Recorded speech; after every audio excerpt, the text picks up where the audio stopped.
The woman who influenced me probably the most was Lucille Ball. She came to see me in Once Upon a Mattress, which was my first Broadway break. And she was there the second night, and I was more nervous that she was in the audience than I was the night before when all the critics were.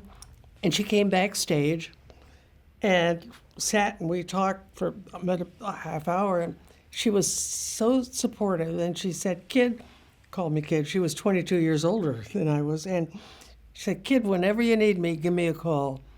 And so just a few short years later, I was lucky enough to be given a special if I could get a major guest star.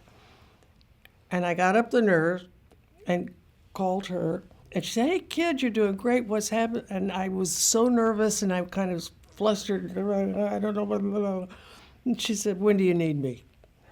She came on the show. And then later on, years later, I did her show after I Love Lucy. And she was a guest on my show when I got my variety show. We were very close. And she always sent me flowers on my birthday. So this one morning I got up, turned on the television set. It was my birthday. And she had died that morning on my birthday. And that afternoon, I got the flowers that said, "Happy birthday, kid."